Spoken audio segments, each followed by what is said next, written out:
Bonjour la team, j'espère que vous allez bien aujourd'hui les amis, on se retrouve comme chaque semaine pour la review de l'épisode de Dragon Ball Daima. Aujourd'hui on va s'attaquer à l'épisode 6 comme pour chaque vidéo review. On va commencer par une partie non spoiler qui sera assez courte et puis on va enchaîner sur la partie un peu plus spoiler.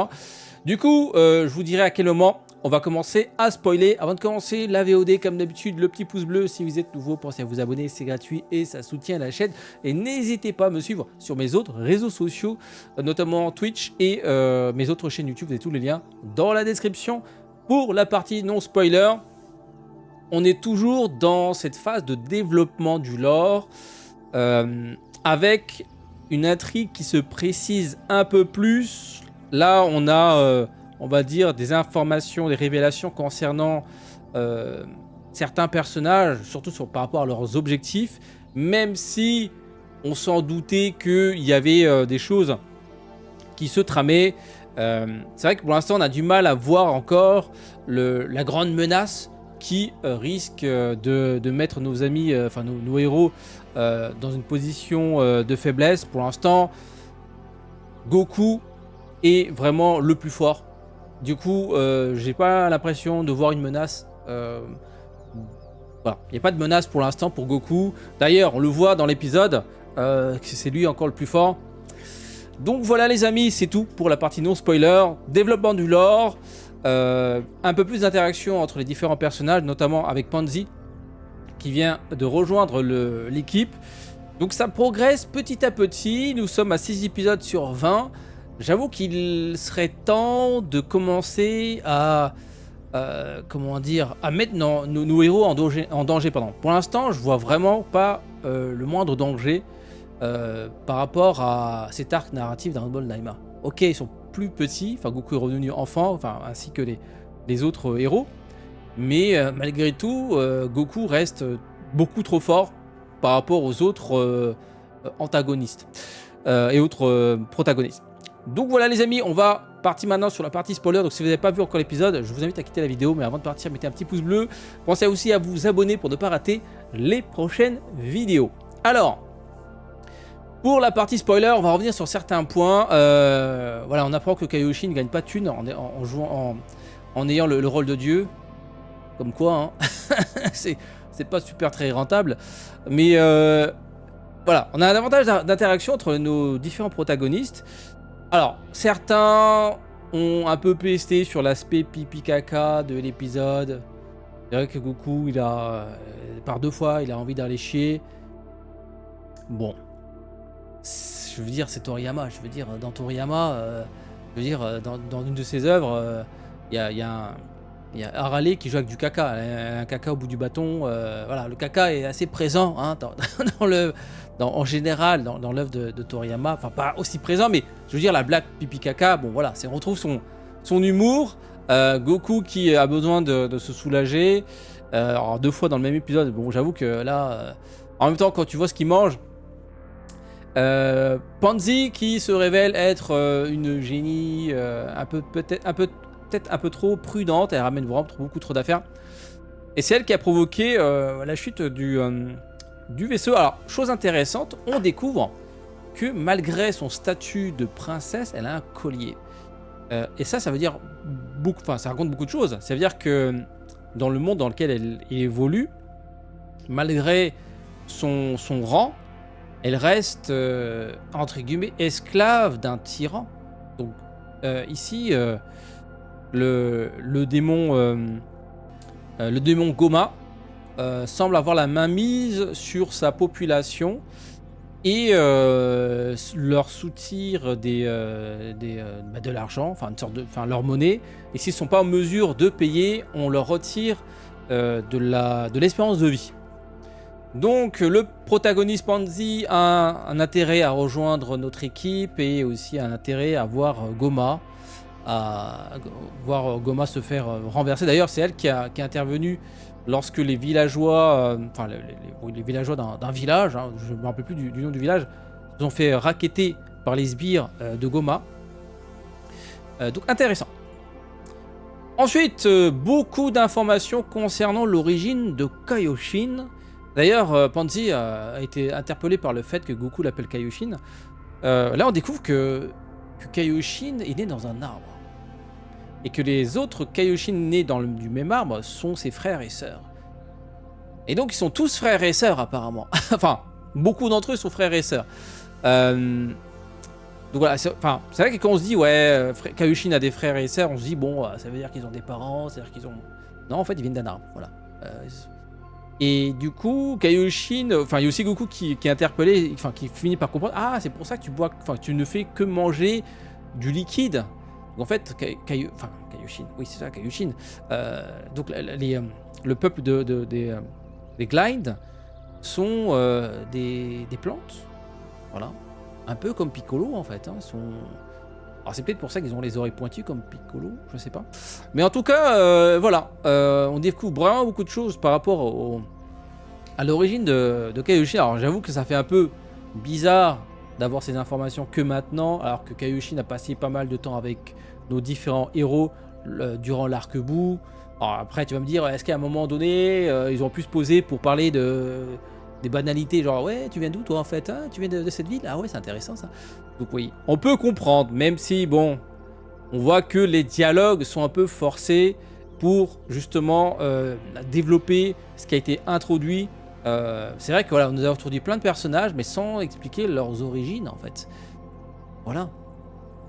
Bon, sans surprise, le gros plan sur... alors j'ai du mal à... En fait, il y a un running gag dans le manga, enfin dans l'animé. Goku qui n'arrête pas de se tromper en appelant ce personnage. Alors du coup, moi aussi, ça m'a... Du coup, je finis par ne plus me rappeler de son nom. Donc c'est Glorio. Voilà, c'est pas Glirio. Glorio finit par montrer son vrai visage, même si bon... On s'y attendait tous, les gars. Je veux dire, il y a tellement de petits plans où tu sais, t'as les personnages qui parlent et lui il est là. J'écoute, mais je révèle pas grand chose. Donc, c'était téléphoné. On savait qu'il cachait des choses. Donc, on sait désormais qu'il travaille avec la sœur de Kaioshin. Et donc, en fait, il va amener nos différents héros chez elle. Pour l'instant, on ne connaît pas encore les vrais dessins de cet ennemi. Parce que bon, c'est le frère, enfin, c'est la sœur de Kaioshin. Donc pour l'instant, voilà, on n'en sait pas plus. Mais bon, encore une fois, on ne sent pas vraiment le danger. On sait que Goku, sauf si la sœur de Kaioshin se révèle avoir des pouvoirs vraiment incroyables, capables de neutraliser Goku. Mais pour l'instant, on ne sent pas la menace. Donc l'intrigue se précise, mais voilà, toujours pas de menace. Alors, cette scène m'a fait vraiment sourire. J'ai vraiment aimé cette séquence. Humour typiquement Toriyama. La scène avec le Minotaure, voilà, le Minotaure qui se réveille, il arrive, il y a beaucoup de bruit, menaçant, et là Goku, ah bah, il y a une vache qui parle. Voilà. Et t'as des dialogues vraiment... voilà, ça c'est ce que j'aime hein, dans l'humour de Toriyama, cette façon de désamorcer une scène qui semble être... Parce qu'en fait, tu prends la même scène avec d'autres dialogues, on aurait pu voir un film... une séquence un peu horrifique, hein, un monstre gigantesque qui arrive et qui veut manger nos héros. Tu vois, normalement, sur le papier, ça fait peur, mais lui, il arrive à désamorcer tout ça en mettant une petite scène de comédie. Après, on aime, on n'aime pas, mais en même temps, je veux dire, c'est du Toriyama. Je veux dire, on retrouve ça très souvent dans Dragon Ball. Alors, ce qui suit m'a paru un peu facile. Glorio qui prend mal le fait que Goku dise ah t'inquiète je vais gérer le Minotaure et lui demande mais moi aussi je sais me battre.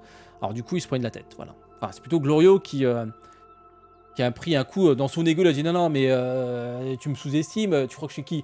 Alors du coup il s'enfonce devant le Minotaure. Alors du coup c'est assez drôle, hein. C'est Minotaure qui voulait manger nos héros et Goku et Glorio se battent pour savoir qui va affronter le Minotaure. Ça fait un peu penser à la scène entre Goku et Vegeta qui font pierre feuille ciseaux pour savoir lequel des deux vont affronter. Je crois que c'est Boo pur, enfin Kid Boo.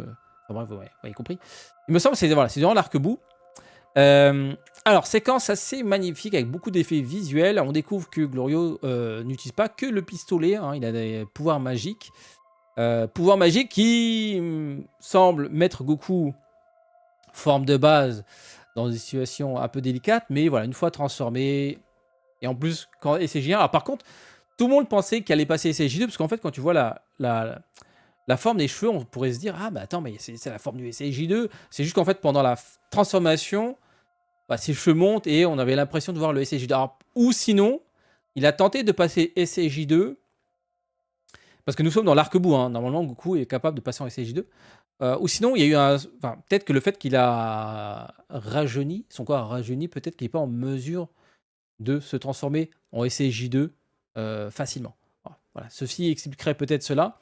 Dans tous les cas, Goku passe à la vitesse supérieure sur la demande de Kaioshin qui a su sentir l'entourloupe par rapport à Glorio qui a passé un petit coup de fil le soir pour expliquer son plan avec la sœur de Kaioshin.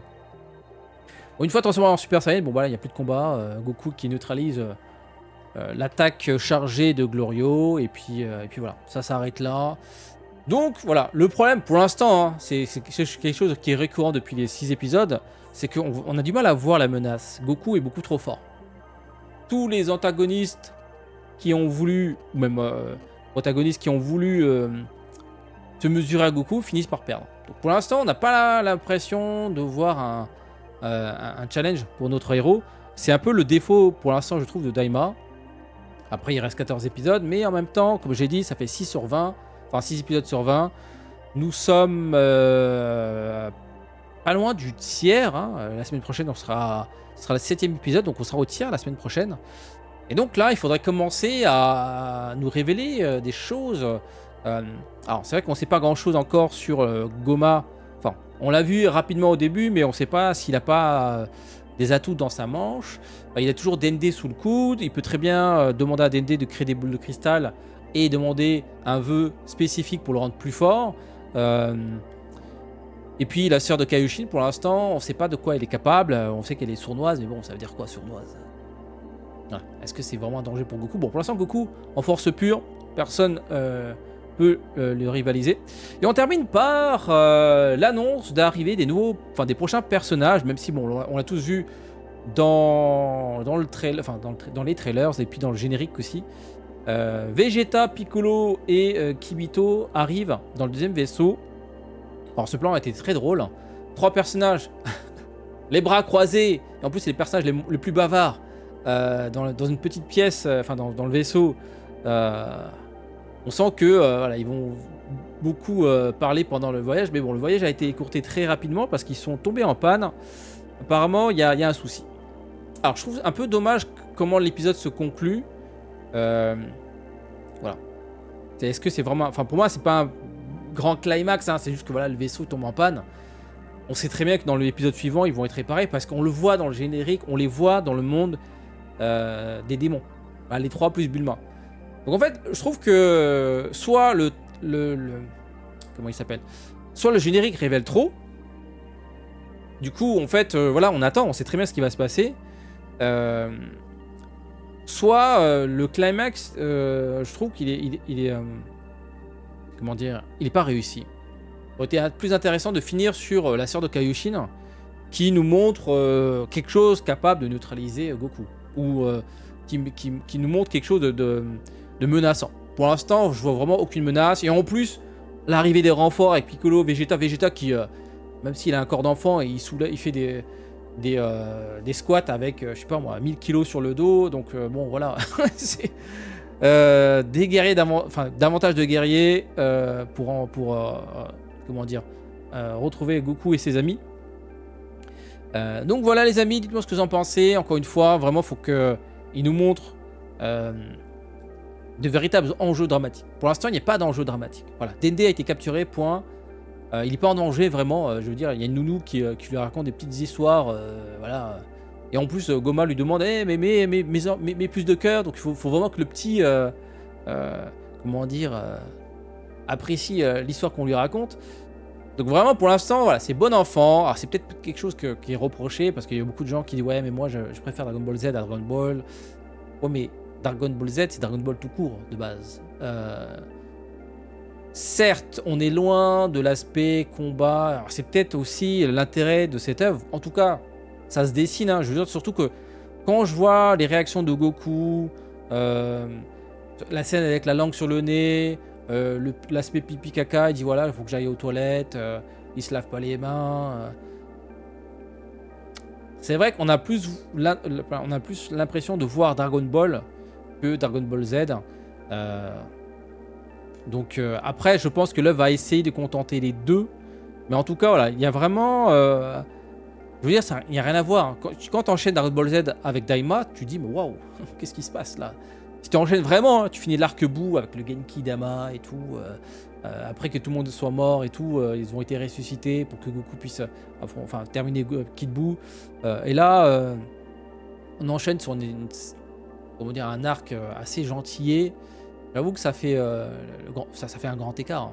Maintenant, encore une fois, il reste encore 14 épisodes. 14 épisodes. J'espère que ça va commencer à nous révéler des choses beaucoup plus dramatiques. Pour l'instant, je vois pas de drame en fait. Après, c'est peut-être l'objectif. Hein, c'est juste une petite aventure comme ça. Voilà. Je veux dire une petite pause avant Dragon Ball Super qui est là on est tous d'accord, Dragon Ball Super est vraiment axé sur les combats purs et durs, les tournois qui s'enchaînent, les enjeux qui s'enchaînent, des gens qui meurent, des gens qui reviennent à la vie, mais beaucoup de tensions dramatiques. Peut-être que Dragon Ball Daima c'est juste une petite pause sympathique pour découvrir un lore. Voilà, je me pose la question. On verra dans 20 épisodes, une fois qu'on sera allé au bout des 20 épisodes. Donc voilà les amis, dites-moi ce que vous en pensez de l'épisode 6. Sur ce, je vous donne rendez-vous la semaine prochaine pour l'épisode 7. Le petit pouce bleu, le petit abonnement, n'hésitez pas à me suivre sur mes autres réseaux sociaux, vous avez tous les liens dans la description. A très bientôt.